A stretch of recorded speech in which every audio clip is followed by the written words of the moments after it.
सदियों से चली आ रही सतभक्ति की ऐसी धारा, ऋषियों, मुनियों, देवताओं और त्रिदेवों ने भी जिसका भेद ना पाया। भक्ति तो सभी करते हैं,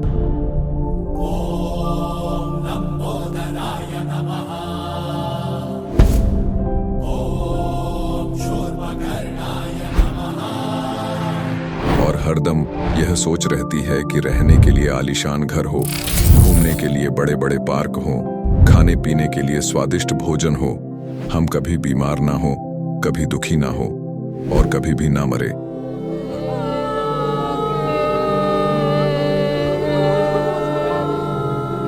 हरदम मौज मस्ती में रहे।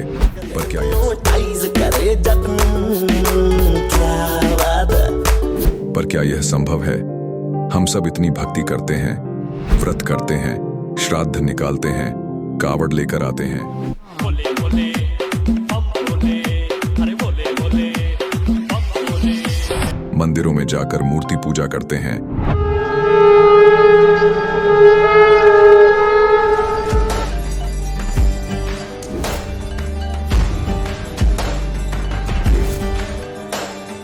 भानुकोटिभास्वरं भवाब्धितारकं परं नीलकण्ठमीप्सितार्थदायकं त्रिलोचनं कालकालमम्बुजाशमक्षशूलमक्षरम्। चर्च में जाकर प्रेयर करते हैं,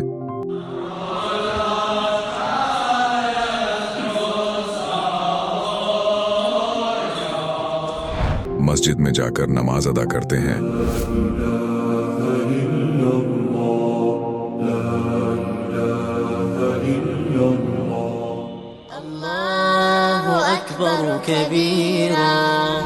और गुरुद्वारों में जाकर माथा टेकते हैं,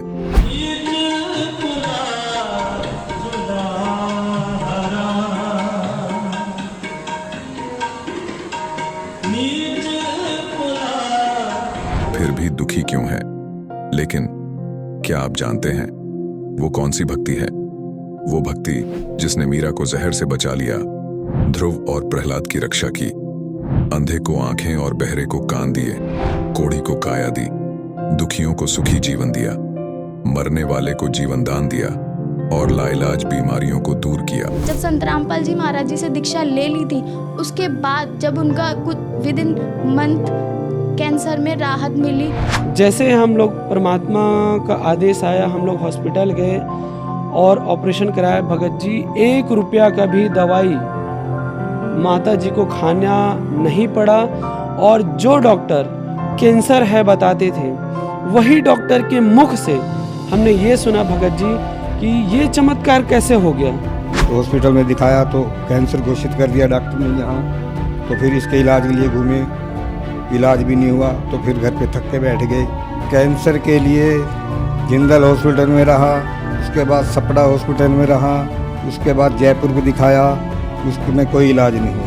संत रामपाल जी महाराज जी ने चरणामृत प्रसाद दिया और आशीर्वाद दिया और भक्ति ज्ञान दिया, और उसके बाद मैं तंदुरुस्त हूँ। हर दिन में अपना सब कुछ खाता हूँ, मुझे कोई समस्या नहीं। मेरे को बीमारी ये थी सर कि ब्लड ट्यूब में मेरे को एक प्रकार का पस आ गया था और इन्फेक्शन हो गया था।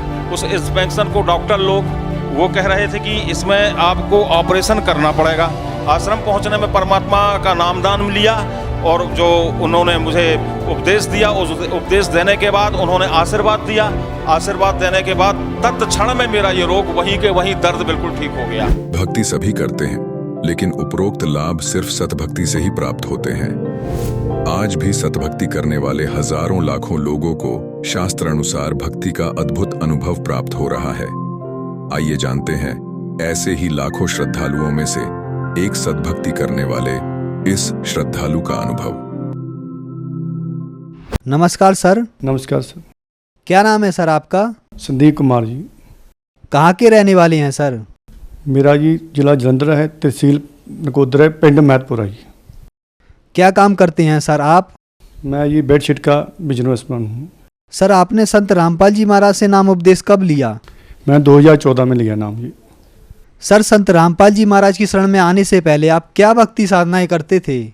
मैं पहले देवी देवी को मानता था जी। निरंकार से पहले आने से पहले बहुत साधना की। फिर 1996 में निरंकारी में पंथ में आया, बाबा जी हरदेव सिंह में। उस पंथ में काफ़ी चीज़ जुड़ा रहा। जब उसको नाम दीक्षा ली मैंने निरंकारी की बाबा हरदेव सिंह से, तो उसने बताया भी परमात्मा निराकार है, भी इसमें दो यही परमात्मा है, सोलो निराकार परमात्मा यही है। सर, जैसा कि आपने बताया कि आप देवी देवताओं की भक्ति करते थे, फिर आपने निरंकारी पंथ से नाम उपदेश लिया तथा वहाँ 18 साल भक्ति की, तो इन सभी भक्ति साधनाओं से आपको क्या क्या लाभ हुए? जी लाभ तो कोई प्राप्त नहीं हुआ, दुख ही मिलते रहे। जब सत्संग में जाना, शाम को आना, कभी कभी दारू भी पीता था, मीट भी खा लेता था, तो समझ लो घर में क्लेश दुख होता था, कोई भी सुख नहीं से भगत जी, बहुत परेशान रहता है। तो हम यही सोचते थे जो जो कर्मों में लिखा है चलो भक्ति करते रहते हैं। निरंकारी की बाबा हरदेव सिंह की जी, निरंकारी में 18 साल में रहा, कोई सुख नहीं था, परेशानी में घर में बहुत ज़्यादा दुख क्लेश होता था, बहुत ज़्यादा होता था। चलो निरंकारी की बाबा जी की सिमरन जो दिया है वो करते हैं, तू ही निरंकार मैं तेरी शरणा में बख्श लो। ये भगत जी 5 मिनट भी सिमरन नहीं हुआ मेरे पास, कभी मन नहीं लगता था भी क्या भक्ति है क्या नहीं है। परेशानी बहुत ही घर में, बहुत ज़्यादा दुख क्लेश था, समझ लो कोई काम नहीं चलना। सर, फिर आप संत रामपाल जी महाराज की शरण में कैसे आए? भगत जी मैं ऐसे आया, टीवी में सत्संग मेरे ताए लड़के के देखते थे, वो भी निरंकारी थे, हमारा पूरा मतलब निरंकारी था। वो सत्संग देखने लगे, जब गुरुजी ने बताया परमात्मा निराकार नहीं, परमात्मा साकार में है, तो मेरे ताए लड़का के 2-3 दिन सुना, वो दीक्षा नाम दीक्षा लेके आ गया। तो मुझे बोला भी निरंकारी हम भक्ति कर रहे हैं वो गलत है, भी परमात्मा निराकार नहीं, परमात्मा साकार में है। आप संत रामपाल बरवाली में आए हुए परमात्मा तो वेदों में भक्ति बता रहे हैं, आप चलो मेरे साथ, वो नाम दीक्षा लो तो आपका नाम। मैं मानता नहीं थी भगत जी, मैं कहा नहीं भी निराकार से परमात्मा कोई ऊपर आगे है ही नहीं कोई। मैं उस ताए लड़का मुझे समझा के ले गया बरवाले में, नाम थोड़ा लेने गया, सिर्फ देखने गया था, फिर चलो देखे आ जाते हैं। जब देखने गया तो जो देखा मैं अंदर बड़ा आश्रम में, तो मैंने पता लग गया वाकई भगवान परमात्मा यही है। पहले भगत जी मेरा नाम दीक्षा, ऐसा नाम दीक्षा ली मैंने। सर, हम संत रामपाल जी महाराज के लाखों अनुयायियों से मिले, उनको कुछ न कुछ लाभ जरूर प्राप्त हुए। सर, आपको क्या लाभ प्राप्त हुए? भाई साहब हमें प्राप्त लाभ यही हुआ है, समझ मैं एक बारी काम पर जंद्र में ऑटो में जा रहा था, हमारा ऑटो में ऐसे ही टक्कर लगी, समझ लो हमारा ऑटो पलटियाँ खा गया। जब पलटियाँ खा गया तो सब लोग फट्टर हो गए, मेरे साथ 2 लेडीज बैठी थी, एक जेंट्स बैठा था, एक ऑटो वाला था, एक मैं था। जब टक्कर हुई तो वो खून हो गया, किसी की लात टूट गई, किसी का सिर फट गया, किसी कुछ हो गया, ऑटो के बहुत बुरा हाल हो गया पता। तो जो देखा मैंने, जो मेरी आँख खुली, मैंने मालिक परमात्मा बंदी छोड़ सतगुरु रामपाल जी ने मुझे खरोच तक नहीं आई थी, वो मेरे पैरों में रो रहे थे, तड़फ रहे थे सारे। जब मैंने सोचा यार मुझे चोट नहीं, जब मैंने पता लग गया भी परमात्मा बंदी छोड़ सतगुरु रामपाल जी कहते हैं जो मेरा नाम लेता है, मेरी मर्यादा में रहता है, उससे कोई हानि नहीं हो सकती। जब मैंने वो उस दिन मेरा पता लग गया वाकई ये परमात्मा, जब मैं परमात्मा की शरण में ना होता तो आज मेरा यही हाल होता लोगों जैसा, जैसा ऐसे इनका हुआ है। भगत जी सबसे बड़ा यही लाभ हुआ। दूसरा लाभ भगत जी ये हुआ भाई साहब, तो मेरा भाई 10 साल का रोग था पेशाब का, पेशाब में बड़ी परेशानी होती थी उसको, इतनी परेशानी हुई थी। मैं एक दिन काम पे चल गया, उसको ना उसका 2 नालियों में पेशाब में 2 सुराख थे। जब मैं काम पे आया तो बहुत तड़फ रहा था, स्किन करा बैठा था। तो मैंने पूछा भी भाई क्या प्रॉब्लम है? कहता मेरा भाई पेशाब रुक गया है, परसों मेरा ऑपरेशन है। मैंने उससे पाला भी परमात्मा ने नाम दीक्षा लाया, तेरा बिन ऑपरेशन से परमात्मा ठीक करेंगे तुझे, ये मुझे गारंटी है। वो कहना भाई बहुत कहना मेरा पेशाब बंद है, मेरा बहुत बुरा हाल है। मैं कहा तू नाम दीक्षा लाया तो परमात्मा ठीक करेंगे, तेरा पैसा ही बचेगा, चलो तो ये शरीर सुख भी होगा, तू फायदा किया, तू ऑपरेशन भी कराएगा, तू पैसा भी लगेगा, परेशान होगा, तो कोई नाम लग दे मेरे गुरु से। तो वो कहने लगा चल ठीक है भाई मैं नाम लूँगा, तो आप जो करना करो। मैंने भाई साहब प्रार्थना लवाई फिर अस्तार में, मैंने बोला भाई साहब मैं नाम लिया, मेरे भाई ने नाम नहीं लिया, उसको पेशाब की प्रॉब्लम बहुत ज़्यादा, तो उसके 2 पेशाब नाली सुराख है। तो भाई साहब उन्होंने क्या है कि आप इसको अमृत जल दे दो परमात्मा का, भी इससे वचन ले लो, इसका वचन ले लो इसको, तो भी परमात्मा को मीट अंडा शराब कोई नहीं खाएगा तो परमात्मा दया करेंगे। मैंने भगत जी चलो ये अमृत जल दिया, परमात्मा जोत लाया। परमात्मा बड़े विश्वास से मैं संत रामपाल से मैंने बोला, संत रामपाल परमात्मा भी मेरी तेरे हाथ इज्जत, मैंने बड़े विश्वास से कह दिया भी परमात्मा मेरे ठीक करेंगे संत रामपाल जी। वो कहना चलो ये उधर आदेश आया परमात्मा, उसके बाद ही 5 मिनट में भगत जी भाई साहब वो ना पेशाब खुल के आ गया, उसका पेशाब भी खुल के आ गया, पत्थरी के टोटे निकल आए। जब मेरे पास भागा आए भाई जी मुझे परमात्मा ने ठीक कर दिया, संत रामपाल ने ठीक कर दिया, संत रामपाल ने ठीक कर दिया। तो मेरा बुआ निकल गया, मैं कैसे ठीक हो गया? तो हाँ कहना देख कहता भाई नीचे चल मेरे साथ ऊपर, कोठे में देखा भगत जी भाई साहब वो टोटे पेशाब के पड़े थे, पथरी के पथरी टोटे पड़े थे। मैंने देखा, मैंने इतना रोया है बंदी छोड़ कबीर साहब परमात्मा भी तू ही ठीक कर सकता, और कोई नहीं कर सकता। ये विश्व जी तो हमारे मल्ले वाले सारे देख के परेशान, बाकी भी हैरान हो गए भी ठीक कैसे हो गया। ये तो बहुत बड़ा रोग था, 2 सुराख थे पेशाब की नालियों में, ये कैसे ठीक हो गया। तो मैंने कहा मेरे परमात्मा बंदी छोड़ सतगुरु रामपाल जी ने ठीक किया है, मुझे विश्वास है परमात्मा ठीक है। चलो जी, चलो वो कहने लगा, मैंने 22 बार बोला परसों ऑपरेशन है, हम डॉक्टर के पास चलते हैं। डॉक्टर को बताते हैं बाहर डॉक्टर बुला लेंगे तो हमें पैसे देने पड़ेंगे, जो डॉक्टर लगा देते हैं। मैं डॉक्टर के पास गया, हमारे मैथपुर पिंड डॉक्टर संदोख है ही, तो उसको मैं बोला भी डॉक्टर साहब कहता भी तेरा ऑपरेशन तक परसों है, तू आज क्या लेने आ गया। मैंने बोला भाई सर भी डॉक्टर साहब इसने ऑपरेशन नहीं कराना। कहता क्यों भी, मैं कहा इसने मेरे परमात्मा ठीक कर दिया। कहता कैसे ठीक कर गया, तो उसने पहले कहना इसे 2 सुराख है पेशाब में, तो ये तो मर जाएगा। मैं कहा नहीं मेरे परमात्मा ठीक, वो भी मेरा भाई था वो भी बोलने लगा मैं ठीक हूँ बिल्कुल डॉक्टर साहब, मेरे पेशाब के टोटे निकला है बिल्कुल, मैं पथरी के टोटे निकला है, मैं बिल्कुल ठीक हूँ। तो डॉक्टर कहना चल मैं ऐसे नहीं मानता हूँ, स्किन करा दो डॉक्टर साहब। वो पहले स्किन में आए थे, सुराख आए थे, जब दूजी की उसके सुराख ही नहीं थे। वो डॉक्टर खुद परेशान हो गया, यार कैसे ठीक हुआ है, किसने ठीक किया। मैंने कहा मेरे परमात्मा संत रामपाल ने परमात्मा ठीक किया है मुझे। भगत जी सबसे बड़ा ये लाभ मिला। हाँ मेरी भाभी थी, वो नाम दीक्षा ने मेरे भाई को लेने देती थी। जब मैंने नाम चलो इसको परमात्मा दवाई देना, मैं कहा वो मुझे बोलेगी आन के भी तूने क्यों नाम दवा दिया ऐसा। तो भाई साहब वो बोलने लगी भी आपने बहुत अच्छा किया, वो बहुत खुश हुई भी वाकई हमारे मल्ले सारे इकट्ठे होकर देखने लगे या वाकई परमात्मा आया, संत रामपाल जी परमात्मा के रूप में आए हुए हैं। भगत जी वो बिल्कुल ठीक हुआ, नाम दीक्षा लिया उसने। संत रामपाल जी शरण में आने से अब सब नशा मेरा छूट गया। मैंने मीट भी मेरे खाता था, चलो ड्रिंक भी लगाता था मैं। जो संत रामपाल शरण में आया अब भक्ति में मन भी लग रहा, नशा भी छूट गया, यार दोस्त मेरे ऐसे थे वो भी छूट गए। अब परमात्मा की दीक्षा में नाम शरण में आ गया हूँ। सर जो श्रद्धालु आपको देख रहे हैं उनको आप क्या संदेश देना चाहते हैं? ऐसा मैं देश तो नहीं दे सकता हूँ, एक प्रार्थना कर सकता हूँ भी संत रामपाल परमात्मा के हिसाब से रूप में धरती पे आ चुके हैं, इसके जल्दी में जल्दी शरण में आए और नाम दीक्षा लें। सर संत रामपाल जी महाराज से नाम दीक्षा कैसे ली जा सकती है? भाई साहब जी सत्संग में हर टीवी पे चैनल पे सत्संग परमात्मा का आ रहे हैं संत रामपाल के, उस पर पीली पट्टी आ रही है, उसमें फ़ोन नंबर लिखे हैं। बाकी जगह जगह नाम सेंटर हैं, वहाँ आन के फ़ोन करके अपने नाम दीक्षा ले सकते हैं। जल्दी जल्दी परमात्मा संत रामपाल की शरण में आए, अपना कल्याण कराएं। धन्यवाद सर। धन्यवाद।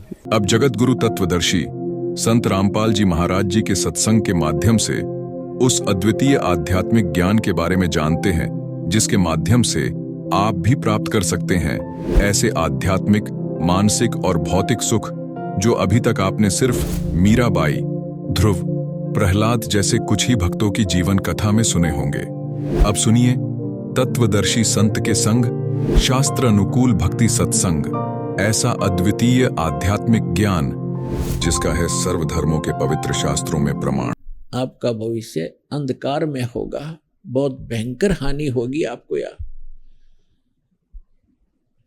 और फिर जब आपके पुण्य खत्म होंगे, वो बैटरी डिस्चार्ज होगी, डाउन हो जाएगी, उस समय देखना आपके ऊपर पहाड़ टूटेगा दुखों का ज्यों का त्यों।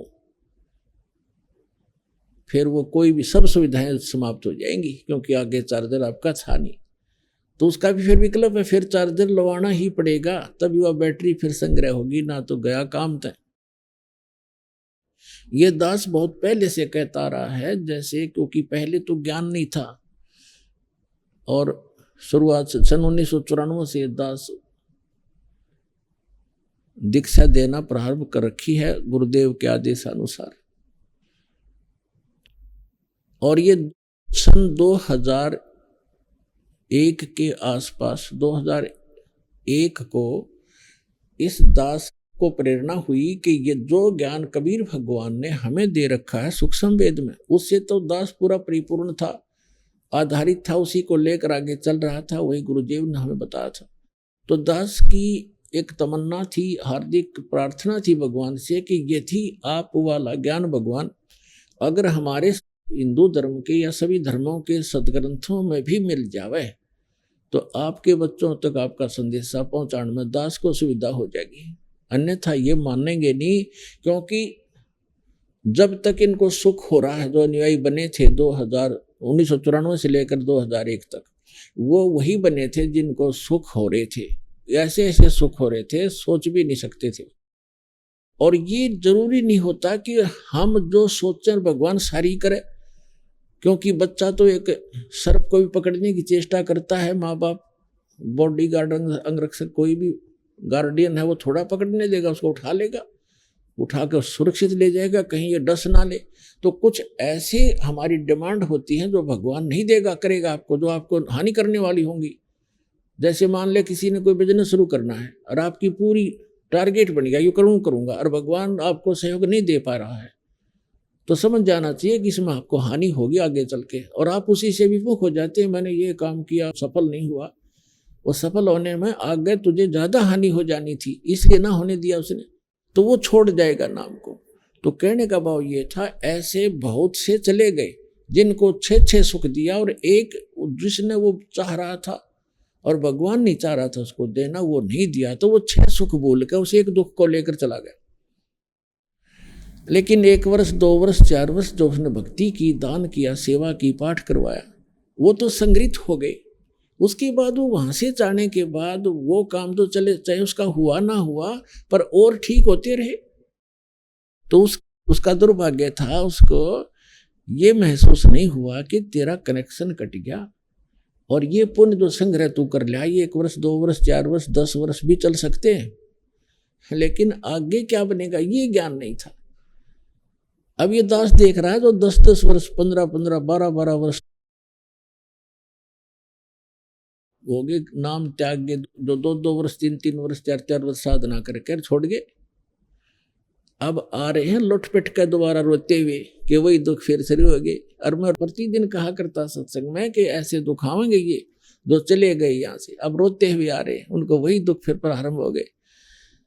तो पुण्यात्माओं, ये ज्ञान का होना प्रथम है। जैसे श्रीमद् भगवत गीता अध्याय नंबर 4 के श्लोक नंबर 33 में कहा कि अर्जुन, द्रव्य में यज्ञ से ये ज्ञान यज्ञ श्रेष्ठ है। द्रव्य में यज्ञ है, जैसे कहीं कंबल बांट दिए तो धन से धर्म होता है, कहीं पर भंडारा कर दिया कि तो हॉस्पिटल या धर्मशाला बनवा दी। कहते हैं इसकी अपेक्षा पहले तू ज्ञान समझ, ज्ञान यज्ञ श्रेष्ठ है। ज्ञान यज्ञ माने जैसे गीता अध्याय नंबर 4 के श्लोक नंबर 32 में कहा है कि अर्जुन, जो साधनाएं मैंने अभी आपको अध्याय नंबर 4 के श्लोक 25 से लेकर और 30 तक बताई हैं, ये सभी अपने अपने हिसाब से सभी साधनाएं करते हैं, और अपनी अपनी साधनाओं को ये सभी पापनाशक जानते हैं। लेकिन सच्चिदानंद घन ब्रह्म ने अपने मुख से बोली वाणी वो तत्व ज्ञान है, उसको सूक्ष्म वेद कहते हैं हम संत भाषा में। वो सूक्ष्म वेद है, वो तत्व ज्ञान है, और उसके अंदर विस्तार से सब ज्ञान कहा गया है। विस्तार से धार्मिक अनुष्ठानों, यज्ञों की जानकारी उसमें बहुत विस्तार के साथ है। वो सच्चिदानंद घन ब्रह्मणे मुखे, यह अनुवाद गलत कर रखा है गीता अनुवादकों ने, यहाँ लिख दिया वेद की वाणी में। वेद की वाणी तो गीता है ही सारी, वो तो गीता ज्ञानदाता कहता, वो ज्ञान तो इससे अन्य है, और वो भगवान बोलता खुद आकर के अपने मुख कमल से कहता, वो है तत्व ज्ञान। तो उसमें क्या कहा है कि सच्चिदानंद घन ब्रह्म की वाणी में, उसके मुख कमल से उतरित वाणी में, यानी कबीर वाणी में विस्तार से कहा गया, उसको तो तत्वदर्शी संतों को से समझ, वो तत्व ज्ञान है। तो यहाँ तो चौथे अध्याय के 33वें श्लोक में कहा है कि द्रव्य में यज्ञ से ज्ञान यज्ञ श्रेष्ठ है। पहले तो ज्ञान समझ, फिर दान करना धर्म। वैसे कितना काम का बे मतलब कितना मंदिर का लठ डुबा दिया, मंदिर बनवा दिया, बताओ उसका क्या लाभ है उस मंदिर का?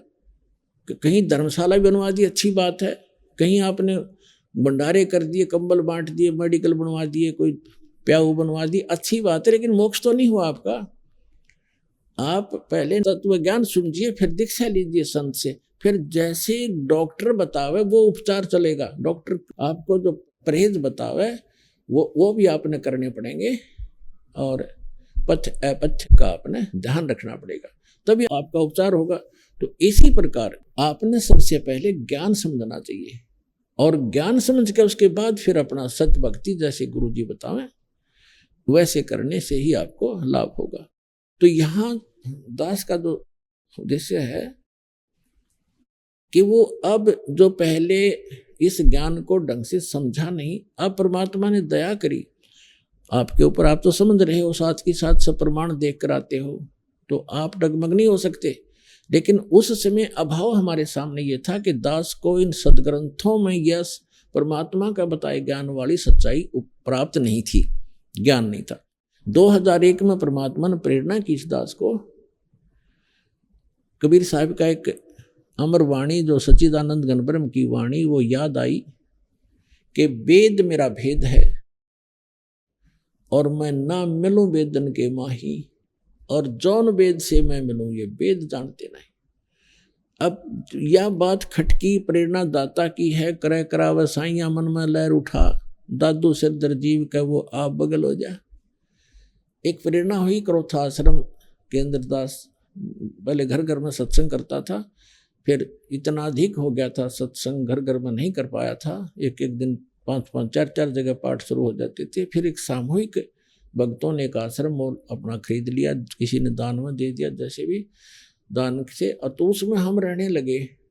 फिर प्रेरणा हुई कि कोई परमात्मा ऐसी दया हो, आपके ज्ञान का कोई और समर्थक मिल जाए, जैसे वेदों में हो, उसके बाद गीता जी में हो, पुराणों में ये प्राप्त हो जावे, तो अपना आपके हिंदू धर्म के कम से कम भक्त मान जाए, आपको आपका ज्ञान स्वीकार कर ले। तो परमात्मा ने कहा कि वेद मेरा भेद है, मैं ना वेदन के माही, और जौन वेद से मैं मिलूँ वो वेद जानते नहीं। तो ये बात खटकी कि वेद भगवान की का भेद है, परमात्मा की जानकारी दे रहे हैं। कबीर साहब कहते हैं मेरी महिमा गा रहे हैं वो।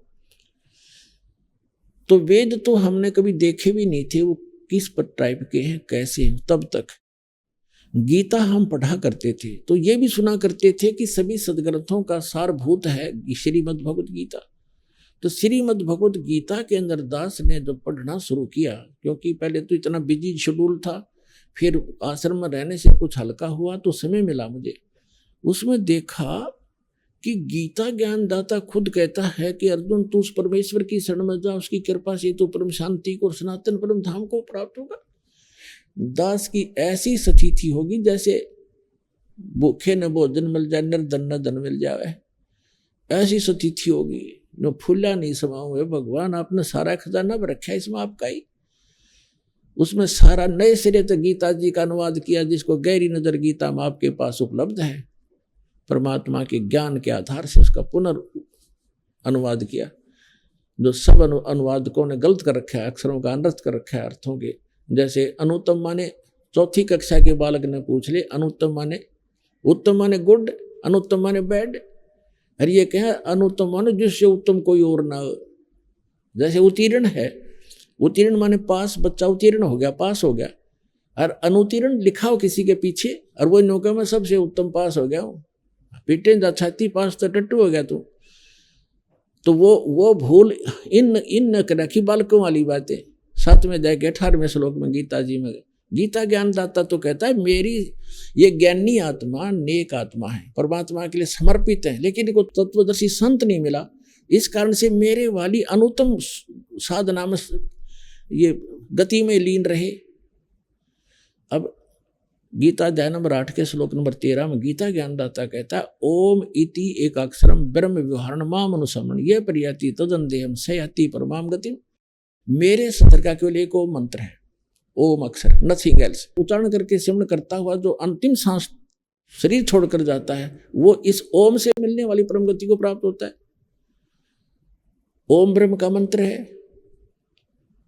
इस सरपुरुष का गीता ज्ञानदाता जो श्री कृष्ण में प्रवेश करके बोल रहा है, और ब्रह्म का साधक ब्रह्मलोक में जाता है। 8वें अध्याय के 16वें श्लोक में कहा कि अर्जुन ये ब्रह्मलोक पर्यंत, ब्रह्मलोक में गए हुए प्राणी भी जन्म मृत्यु में आते हैं। 18वें अध्याय के 66वें श्लोक में कहा कि इसलिए तो अर्जुन सर्वभाव से उस परमेश्वर की शरण में जा, उसकी कृपा से तो परम शांति को और सनातन परम धाम को प्राप्त होगा। 15वें अध्याय के 4थे श्लोक में कहा कि तत्वदर्शी संत की प्राप्ति के पश्चात परमेश्वर के उस परम पद की खोज करनी चाहिए, जहाँ जाने के बाद साधक फिर कभी जन्म मृत्यु में नहीं आते। और गीता अध्याय नंबर 2 श्लोक नंबर 12, गीता अध्याय नंबर 4 श्लोक 5 और 9 में, गीता अध्याय नंबर 10 श्लोक 2 में ये स्पष्ट कहता है गीता ज्ञानदाता, तुम तेरे और मेरे बहुत जन्म हो चुके, तू नहीं जानता। अब जब तक जन्म मृत्यु है, जैसा कर्म वैसा ही भोगना ही पड़ेगा इसकी शरण में रहने से, तो सुख काहे को। तो यहां तीसरी ये बताया है कि टुणक जैसे ऋषि, बड़े बड़े महापुरुष, ये हैं तो नेकात्मा, लेकिन इनको तत्वदर्शी संत ना मिला जो पूर्ण परमात्मा की महिमा बताने वाला हो, जिस कारण से ये मेरे वाली ही गति में, अनुत्तम गति में स्थिर रहे। अनुत्तम माने घटिया गति, बेकार की, क्योंकि जन्म मृत्यु मिटता नहीं। जैसा कर्म है वो सारे भोगने पड़ेंगे, नरक भी, स्वर्ग भी, गधे भी, कुत्ते भी, सारा बनना पड़ेगा, फिर घटिया ही है। 7वें अध्याय के 19वें श्लोक में गीता ज्ञानदाता स्वयं कहता है कि बहुनाम जन्मानाम अन्ते ज्ञानवान माम प्रपद्यते, और वासुदेव सर्वमिति सहमात्मा सुदुर्लभ है। स्पष्ट कर रहा है कि किस कारण से अनुत्तम गति में रहे। 7वें अध्याय के 12 से लेकर 15 तक तो ब्रह्मा विष्णु महेश तीनों गुणों के उपासकों को रिजेक्ट किया है। उसके बाद कहा कि ये मुझे भी ना बचते और मेरी भक्ति करते हैं तो 4 प्रकार के करते हैं, आर्त, अर्थार्थी, जिज्ञासु और ज्ञानी। उन तीनों को भी रिजेक्ट करता है ये, आर्त, अर्थार्थी और जिज्ञासु को। ज्ञानी जो है वो श्रेष्ठ है, और उस ज्ञानी को तत्वदर्शी संत ना मिलने से फिर कहता है मेरे वाली ही घटिया अनुत्तम गति में सचित रहे। अब 7वें अध्याय के 19वें श्लोक में ये स्पष्ट होता है, गीता ज्ञानदाता कह, पहले तो ये कह रहा है 12 से लेकर 15 में कि ये तीनों गुणों की, रजगुण ब्रह्मा, सतगुण विष्णु, तमगुण शिव जी के द्वारा जिनका ज्ञान हरा जा चुका है, राक्षस स्वभाव को धारण किए हुए मनुष्यों में नीच दूषित कर्म करने वाले मूर्ख मेरी भक्ति भी ना करते, मेरी भक्ति नहीं करते। अपनी के विषय में कहता है कि 4 प्रकार की करते, और उसमें बताया दिया ज्ञानी ही मुझे पसंद है, ज्ञानी को मैं अच्छा लगता हूँ क्योंकि वो आन उपासना नहीं करते, मनुष्य जीवन का मूल उद्देश्य समझकर वो साधना करते हैं, लेकिन वो रह गए मेरे वाली अनुत्तम गति में। क्या कारण क्या था बता रहा है 7वें अध्याय के 19वें श्लोक में स्पष्ट कर रहा है कि बहुनाम जन्मानाम अन्ते ज्ञानवान माम प्रपद्यते, बहुत बहुत जन्मों के अंत के किसी जन्म में ज्ञानी आत्मा मेरी भक्ति करते ब्रह्म की, अन्यथा वो और पूजाओं पर लगे रहते हैं, नीचे के देवताओं की या अन्य क्रियाओं पर करते रहते हैं। बहुनाम जन्मानाम अन्ते, बहुत के जन्मों के अंत के जन्म में कोई मेरी भक्ति करता है, ज्ञानी मेरी भक्ति करता है। लेकिन वासुदेव सर्वमिति, वासुदेव ही सब कुछ है, ये बताने वाला स महात्मा सुदुर्लभ है।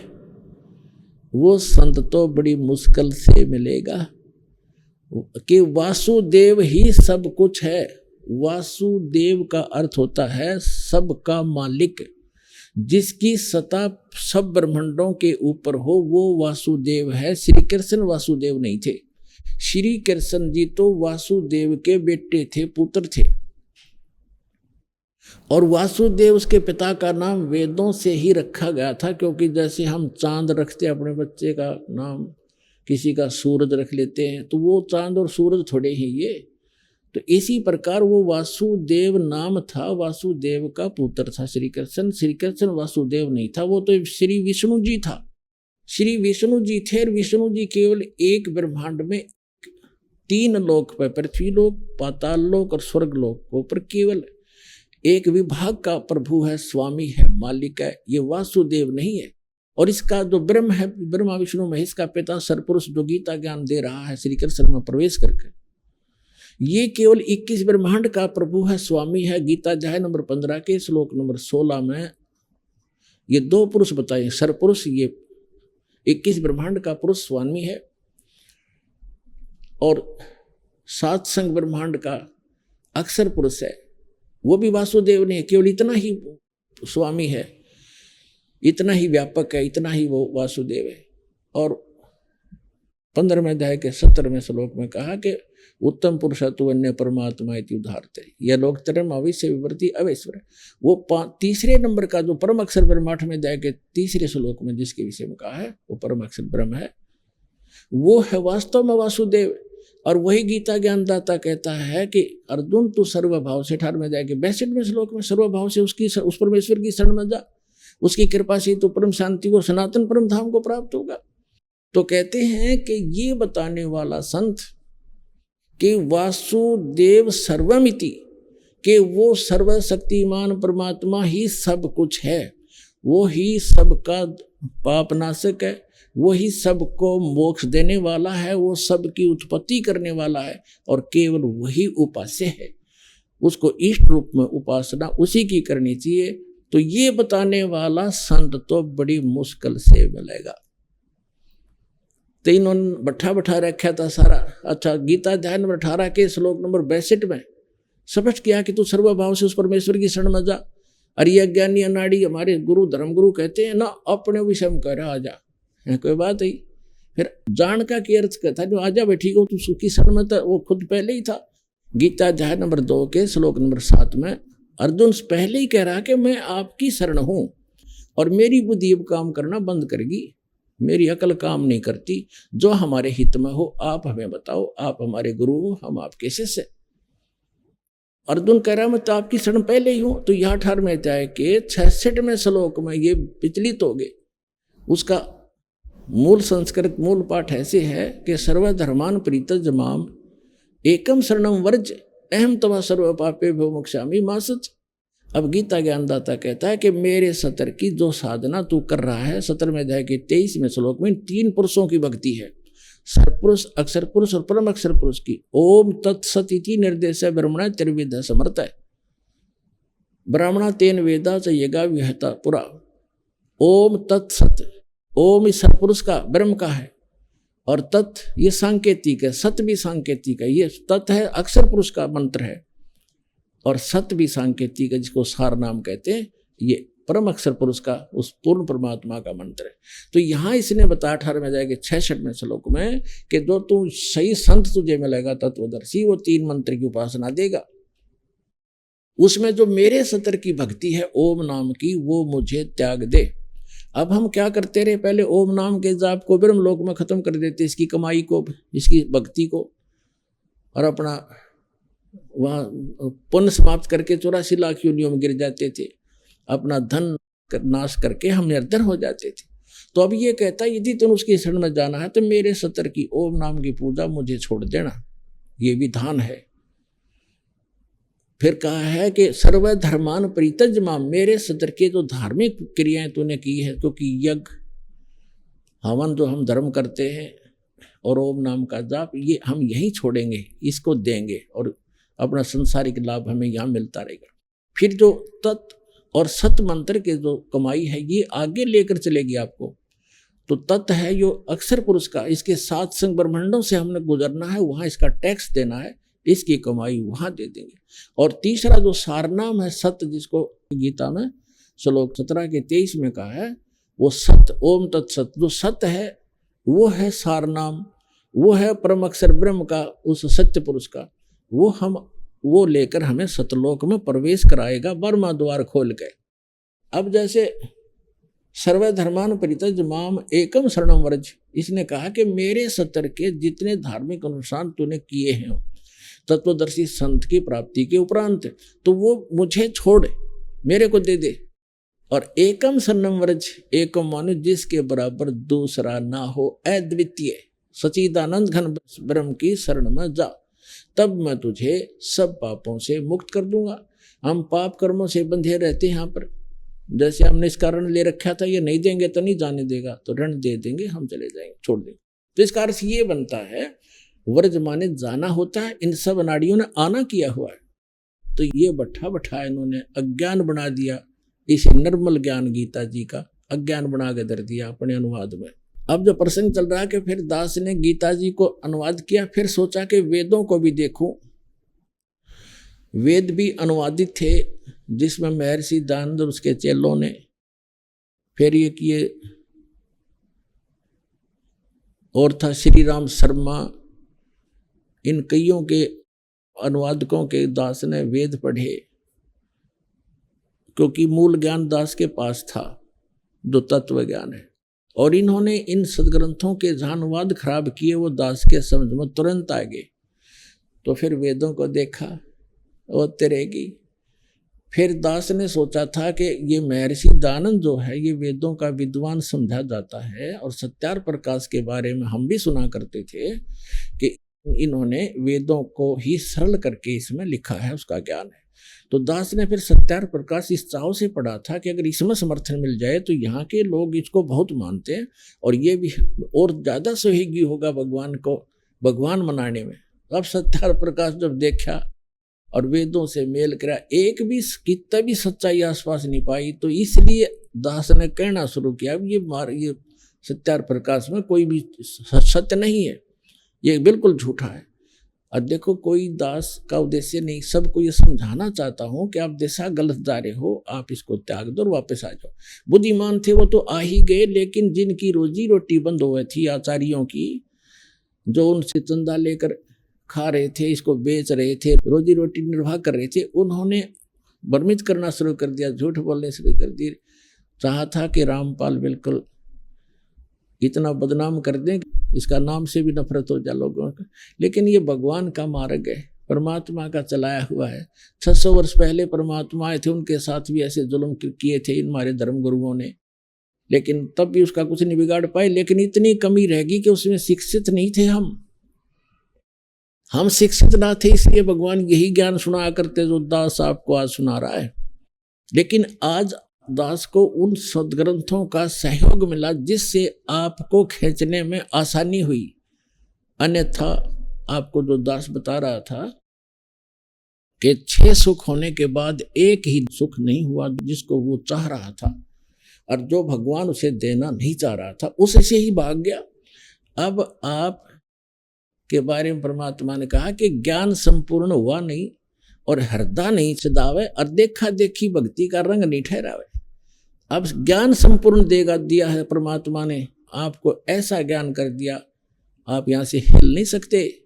अब क्या कहते हैं, आपकी ऐसी स्थिति हो जाएगी, बंदी छोड़ दयाल जी तुम तक हमारी दौड़े, जैसे काग जहाज का अब सूजत और न ठोरे।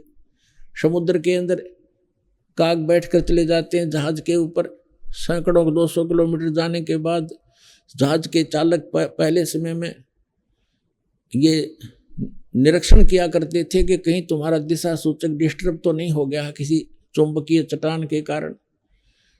उसको उनका एक तरीका था, कौवे के अंदर एक ऐसी विद्या दी है भगवान ने कि वो शाम के समय बैठ जाता था जहाज पे, क्योंकि खाना खाने के लिए अतिथि बैठ जाते थे, टुकड़ा डाल देते थे, तो वो इस लालच में चला जाता, रात को हो जाती, तो सुबह जब होता तो चालक, समुद्री जहाज के चालक अपना दिशा सूचक की जांच ऐसे करते थे, उस कौवे को विवश कर देते थे पत्थर मार मार के उड़ने के, तो वो उड़कर उसी दिशा में चलता था जिस दिशा से वो आए थे।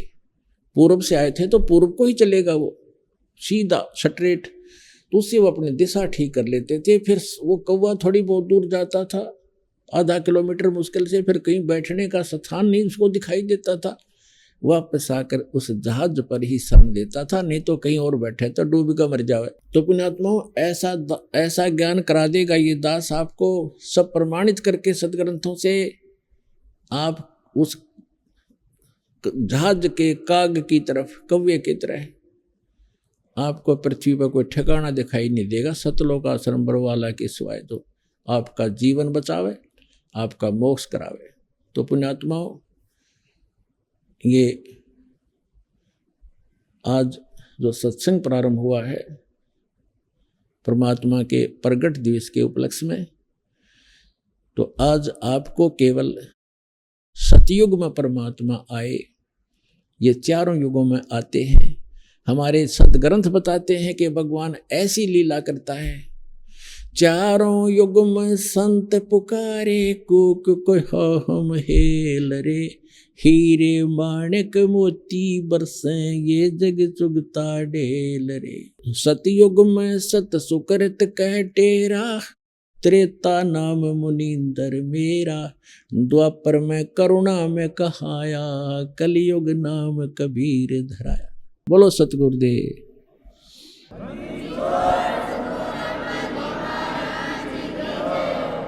परम पिता परमात्मा पूर्ण ब्रह्म सारी सृष्टि के रचनहार कुल के मालिक बंदी छोड़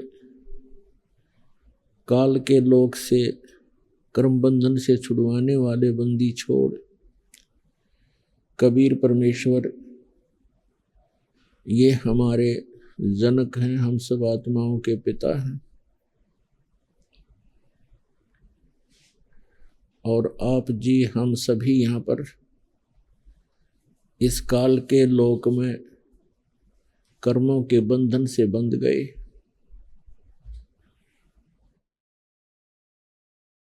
हम अपनी भूल के कारण, गलती के कारण यहाँ फंस गए। यहाँ हम बहुत कष्ट उठा रहे हैं। कोई जीव सुखी नहीं, किसी को अगले पल का पता नहीं कल आपका क्या होगा, एक सेकंड के बाद आपके साथ क्या घटना घटेगी। इसके बावजूद भी हम चिंतित नहीं होते। इसका कारण क्या है? इसके विषय में परमात्मा ने स्वयं आकर ज्ञान दिया है। वो परमात्मा चारों युगों में आते हैं, यथार्थ ज्ञान स्वयं ही बताते हैं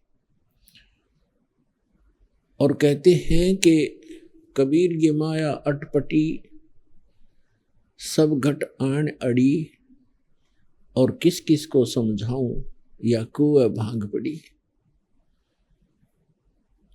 अपन आत्मा विचार करने की बात है कि हम प्रतिदिन देखते हैं कहीं फ्लड आ जाता है, सैकड़ों की संख्या में मानव मर जाते हैं, कहीं सूखा गिर जाता है, हाहाकार मच जाती है, कहीं भूकंप आ जाता है, कई बार तो लाखों की संख्या में जनहानि हो जाती है। और शेष बचे हुए कभी चिंता नहीं करते कि जहां आप बैठे हो क्या ये स्थान वैसा ही नहीं है जहां पर ये घटनाएं घट गई। तो आप जी को यानी हम सबको ये चिंता क्यों नहीं बनती? क्योंकि हमारे ऊपर इस काल भगवान के भांग का नशा है, और नशे में व्यक्ति कितनी भी भयंकर उसके सामने घटना होनी हो वो चिंतित होता ही नहीं। इस भांग के नशे को उतारने के लिए परमात्मा ने यथार्थ ज्ञान, सूक्ष्म वेद, तत्व ज्ञान रूपी एंटीबायोटिक ये प्रवचन स्वयं आकर के जानकारी दी। और इनके सुनने से कानों के माध्यम से ये अंदर डोज जाती है। ये डोज लेने से हम सतर्क होते हैं, हमारे यहाँ भांग का नशा उतर जाता है और तब हम चिंतित होते हैं। तब हम इतना चिंतित होते हैं, चिट्टी भी मर जाती है तो भी दुखी होते हैं। कोई कुत्ता अनजानपने में आपकी गाड़ी के नीचे भी आकर मर जाता है, उससे भी चिंतित होते हैं। काफी देर तक आत्मा परेशान रहती है। अब देखिए बेचारा चला गया, और एक दिन हमने भी ऐसे ही चला जाना है। ये बातें हमें फिर रह रह कर याद रहने लग जाती हैं। भगवान ज्यादा याद आता है, और इस प्रकार फिर हम यहाँ से सत्साधना करके और यहाँ के भौतिक सुखों की इच्छा समाप्त करके हम वहां चले जाएंगे जहां जाकर जीव सदा सुखी रहता है, जहां मृत्यु नहीं होती, वृद्धावस्था नहीं है, कोई रोग शरीर में नहीं होता। ऐसा स्थान है वो सत्यलोक। और उस सत्यलोक की नकल यहाँ काल भगवान ने सरपुरुष ने भी कर रखी है, जिसमें स्वर्ग महास्वर्ग बना रखे। अब डुप्लीकेट वस्तु तो डुप्लीकेट ही होती है। इतना अंतर समझो जैसे एक बूरा कोट रखी हो, बूरा चीनी से बूरा बना रखी हो, एक थैली में बूरा रखी हो या कटोरे में, और दूसरे कटोरे में नमक रखा हो, अब दोनों देखने में एक जैसे हैं, लेकिन उनके टेस्ट में बहुत अंतर है। तो सतलोक तो समझो बुरा है, और यहाँ के जो काल ने बनाए हुए स्वर्ग, महास्वर्ग, ब्रह्मलोक आदि जितने भी स्थान हैं, ये नमक है। और नमक की बोरी के अंदर, नमक के थैले में, अभी आपने सुने जगत गुरु तत्वदर्शी संत रामपाल जी महाराज के मंगलमय सत्संग प्रवचन।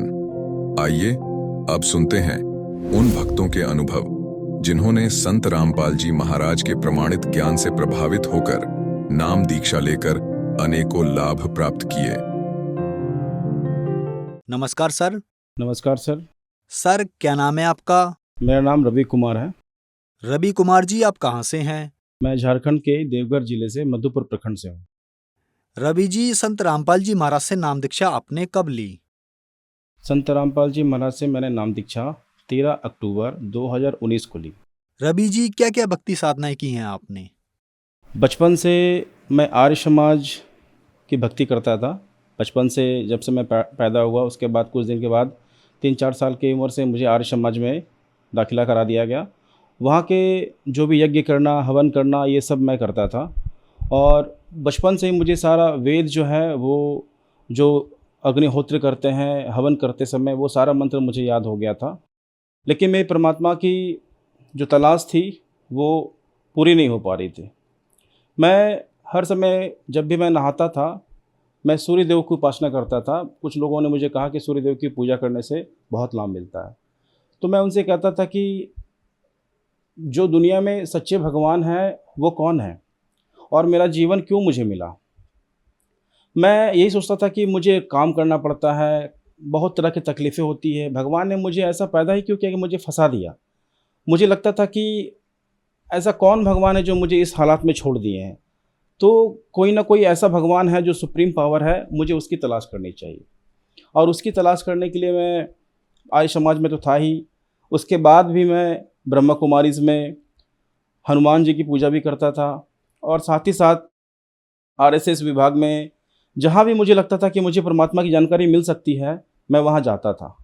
लेकिन मैं पूजा तो करता था, लेकिन मेरी तलाश भी नहीं मिट रही थी और मुझे लाभ भी नहीं हो पा रहा था। एक बार तो मैं ऐसे पूजा नहीं करता था हनुमान जी का उतना, लेकिन एक बार मुझे मन किया कि मैं आज हनुमान जी का व्रत रखूँगा। मंगलवार का दिन था, और जब मैं बाज़ार गया कुछ काम करने के लिए, तो मुझे एक व्यक्ति से झगड़ा हो गया, और उससे मेरा झगड़ा इतना हो गया कि मैंने मारपीट कर ली, और मेरा ही हाथ जो है वो उसमें टूट गया। तो मैं जब भक्ति करता था तो मेरे साथ कुछ ना कुछ अनहोनी घटना घट जाती थी, इसलिए मैं भक्ति वही नहीं करता था, लेकिन परमात्मा की तलाश में हमेशा करता ही रहता था। ब्रह्मा कुमारीज़ में मुझे बताया जाता था कि आप मुरली सुनो, ध्यान करो, मेडिटेशन करो, वो भी मैं करके देखा, लेकिन मुझे संतुष्टि कहीं नहीं मिल पा रही थी। आर्य समाज में हवन भी करता था, सब कुछ करता था, लेकिन परमात्मा की जो भूख होती है वो मुझे नहीं लगता था, कुछ ना कुछ कमी है। क्योंकि वहाँ पे जब देखता था कि सभी जो पुरोहित हैं या आर्य समाज के सदस्य हैं, जो भी लोग वहाँ पे पूजा करते थे, वो भक्ति करते थे, लेकिन वो भी परेशान रहते थे। किसी को कुछ ना कुछ परेशानी लगी हुई थी। दूसरी बात है कि परमात्मा के साथ जो प्रेम होता है वो मुझे नहीं मिल पा रहा था। इसलिए मैं फिर खोजते सत्संग सुनने लगा। सत्संग आस्था टीवी पे, संस्कार टीवी पे मैं बहुत सत्संग सुनता था। 2012-13 की बात है, मैं सत्संग सुनता था। मुझे बहुत अच्छे लगते थे उस समय। स्वामी रामदेव जी जो हैं वो योगा सिखाते हैं, उनका भी मैं बहुत सुनता था, आर्य समाजी क्योंकि वो थे। और उसके बाद देवी नंदन ठाकुर जी को मैं सुनता था। साथ ही साथ ब्रह्मा कुमारीज़ के डॉक्टर शिवानी बहन जो है उनको मैं सुनता था। कृपालू जी महाराज को मैं बहुत पसंद करता था, सबको सुनता था। लेकिन इसके साथ साथ जो श्री कृष्ण जी जो अर्जुन से वार्तालाप किए हैं गीता के अध्याय में, वो जो एपिसोड है वो मैं हमेशा रात भर सुनते रहता था, मुझे बहुत अच्छा लगता था। लेकिन फिर मैं सोचता था कि फिर ये जो 84 लाख तरह की योनियाँ हैं ये क्यों बनाई गई, मैं जीऊँगा फिर मर के फिर मैं कहाँ जाऊँगा। मेरे मन में बहुत सारा सवाल था। मैं पुरोहित से पूछता था तो वो मुझे कुछ समझाते थे, लेकिन मुझे संतुष्टि नहीं मिल पाती थी। जब आर्य समाज में मैं जब वहाँ पे पूजा पाठ करने जाता था तो उस समय वहाँ के सदस्यों ने मुझे मंत्री का पद दिया था, और मैंने लगभग 2-3 साल तक वहाँ पे मंत्री के पद पे वहाँ पे कार्य किया। आरएसएस में भी मैं था, वहाँ पे मैं सदस्य के रूप में था, देखता था कैसे क्या हो रहा है, और उसमें जो भी मेरा सेवा मिलता था मैं उसको करता था। ब्रह्मा कुमारीज़ मैं जब जाता था वहाँ पे तो सब देखते थे मेडिटेशन कर रहा है, तो वहाँ पे हम मेडिटेशन करते थे, उनसे पूछते थे कि आप ये जो पूजा पाठ करते हैं इसका कुछ आधार है क्या, वेद पुराण ये सब कुछ आप मानते हैं? उन्होंने कहा कि नहीं, हम लोग वेद पुराण कुछ नहीं मानते हैं, ये हमारा ये जो ब्रह्मा कुमारी जो है वो बाबा जी जो है, कोई एक बाबा जी रहते थे, उन्हीं की सारे मुरलियों को सुनते थे और उनसे ही वो सारा कुछ आगे करते थे। फिर साधना चैनल पे एक बार सत्संग सुनते सुनते गुरुजी संत रामपाल जी महाराज का सत्संग आ गया। तो मैंने देखा कि संत रामपाल जी महाराज ब्रह्मा विष्णु महेश के बारे में बता रहे कि ये तो नासवान है, इनकी मृत्यु होती है, जन्म होता है।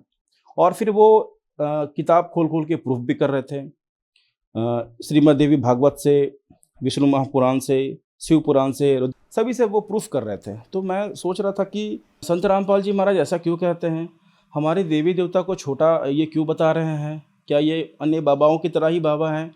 ये सोचता भी था, सत्संग भी सुनता था। 3-4 दिन तक सुनते सुनते मुझे लगा ये बोलते तो सब कुछ ठीक है, लेकिन ये ब्रह्मा विष्णु महेश को ऐसा क्यों बता रहे हैं? फिर मैं अपने पुरोहितों से पूछता था, वो बोलते थे कि ये भी बाबा की तरह हैं। 2019 में जब मैं मानसिक परेशान था, कॉलेज में था, वर्कलोड बहुत ज़्यादा था मेरे ऊपर में, तो मैं सोचता था कि परमात्मा को ढूंढता हूँ यूट्यूब के माध्यम से, फेसबुक के माध्यम से, मैं ऐसा खोज रहा था। तो जब यूट्यूब में मैंने देखा तो उसमें मैंने सर्च किया परमात्मा कैसे मिलेंगे, परमात्मा कहाँ है। तो संत रामपाल जी महाराज के ही कुछ भगत का इंटरव्यू मेरे सामने आ गया। उन्होंने कहा कि परमात्मा जो है वो सतलोक में रहते हैं, सतलोक में सर्व सुख है, यहाँ पे हम लोग काल की जाल में फंस गए हैं। और फिर कोई कहता था कि ये किसी का किडनी का ऑपरेशन, किडनी का बीमारी था वो ठीक हो गया, किसी को कैंसर था वो ठीक हो गया, किसी को एड्स ठीक हो गया, किसी को कुछ ठीक हो गया।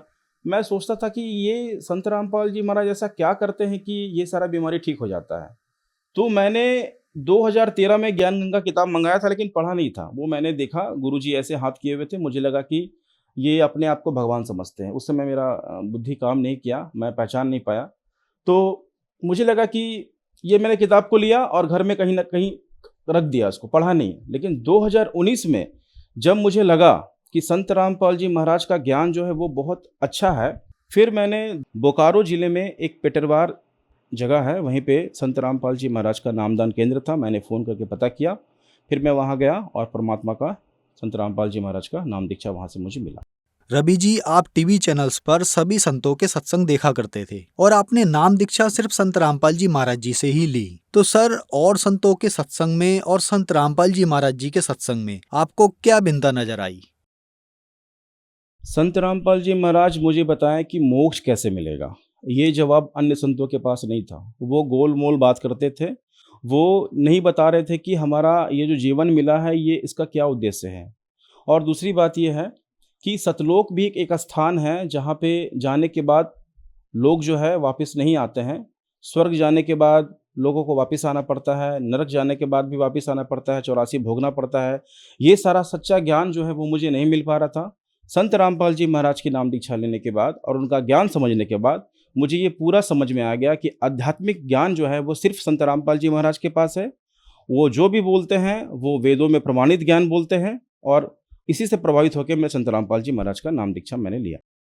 रवि जी, आप 20 साल तक आर्य समाज से जुड़े रहे, वहाँ प्रधान भी रहे और मंडल प्रधान भी रहे, और इस बात को आप भी जानते होंगे कि संत रामपाल जी महाराज और आर्य समाज का लंबे अरसे से विवाद चल रहा है। आर्य समाजी कहते हैं कि संत रामपाल जी महाराज महर्षि दयानंद पर विवादित टिप्पणी करते हैं, तो क्या ये बात सही है? संत रामपाल जी महाराज पर ये जो आरोप लगाए हैं दयानंद सरस्वती जी के अनुयायी आर्य समाजी, ये सरासर गलत है। पहली बात है कि मैं पूछता था दयानंद सरस्वती जी के अनुयायी आर्य समाजियों से कि ऐसा क्या कर दिया गुरुजी ने, और वो क्या गलत बताते हैं, जो वेदों में लिखा है वही बताते हैं। लेकिन वो देखने के बाद भी नहीं मानते थे। संत रामपाल जी महाराज कहते हैं कि परमात्मा हमारे घोर से घोर पाप को भी नाश कर देते हैं, और उसका प्रमाण यजुर्वेद में, ऋग्वेद में दिखाते हैं। संत रामपाल जी महाराज कहते हैं कि परमात्मा साकार रूप में है, और ये कहते हैं निराकार है। इन सभी बातों से, वाद विवाद से मैं उनसे पूछता था, वो गलत बताते थे, और वो उनको कुछ ज्ञान नहीं है, और वो सिर्फ अपने ही ज्ञान को सर्वश्रेष्ठ समझते हैं और संत रामपाल जी महाराज का विरोध करते हैं। दयानंद सरस्वती जी और संत रामपाल जी की विचारधाराओं में जो फर्क है वो मैं बताता हूँ। मैंने जब भी पूछा उनके पुरोहितों से कि संत रामपाल जी का आप विरोध क्यों करते हैं, तो वो कहते हैं कि आपके गुरुजी गलत बताते हैं। लेकिन सच्चाई तो ये है कि संत रामपाल जी महाराज ही वेद के अनुसार, जो वेद में प्रमाणित ज्ञान है उसके अनुसार बताते हैं। और ये तो कहते हैं कि मुझे वेद का पूरा ज्ञान है, सत्यार्थ प्रकाश पढ़िए। मैं कुछ पूछता था तो बोलते सत्यार्थ प्रकाश पढ़िए। वो खुद नहीं पढ़ते थे, वे खुद वेद के मर्मों को नहीं जानते थे और दूसरों को सिखाते थे। तो संत रामपाल जी महाराज वेद के अनुसार बताते हैं ज्ञान, और जो भी कहते हैं वो 101 नहीं 1001% सही कहते हैं। रवि जी, मुख्य सवाल, क्या संत रामपाल जी महाराज से नाम दीक्षा लेने के बाद आपको लाभ भी मिले? संत रामपाल जी महाराज का नाम लेने के बाद पहले तो मुझे सबसे बड़ा लाभ जो मिला वो मुझे आध्यात्मिक ज्ञान का पता चला, मेरे जीवन का कल्याण हुआ।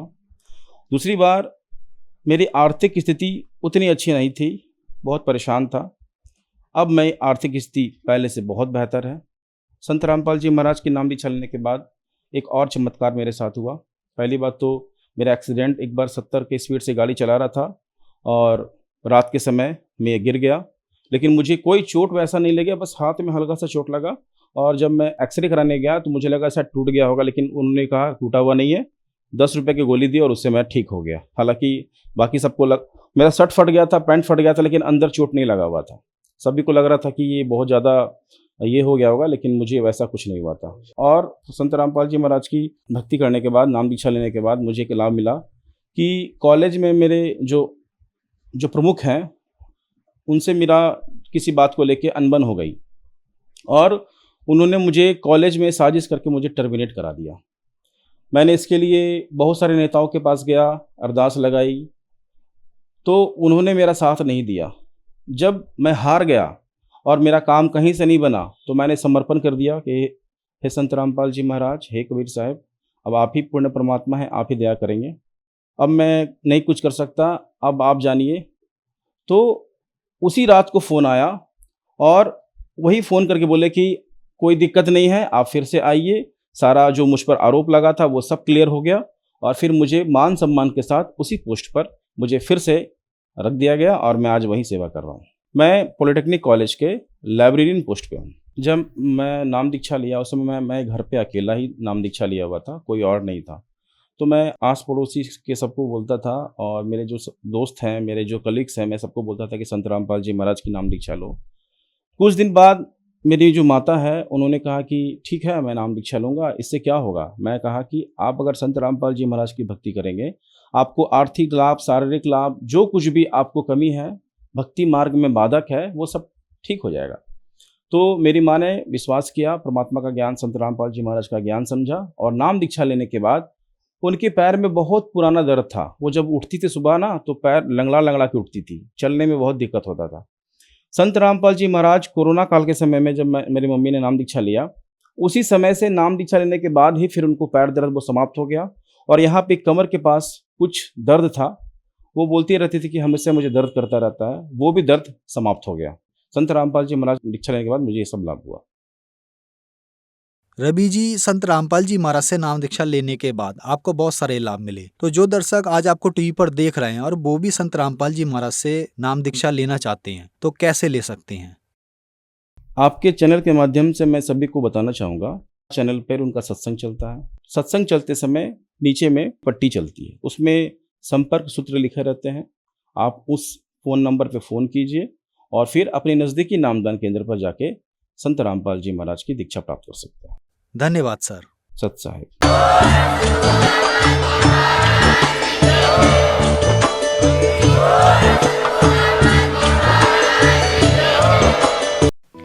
आप सुन रहे थे जगत गुरु तत्वदर्शी संत रामपाल जी महाराज के मंगल प्रवचन। अधिक जानकारी के लिए संपर्क करें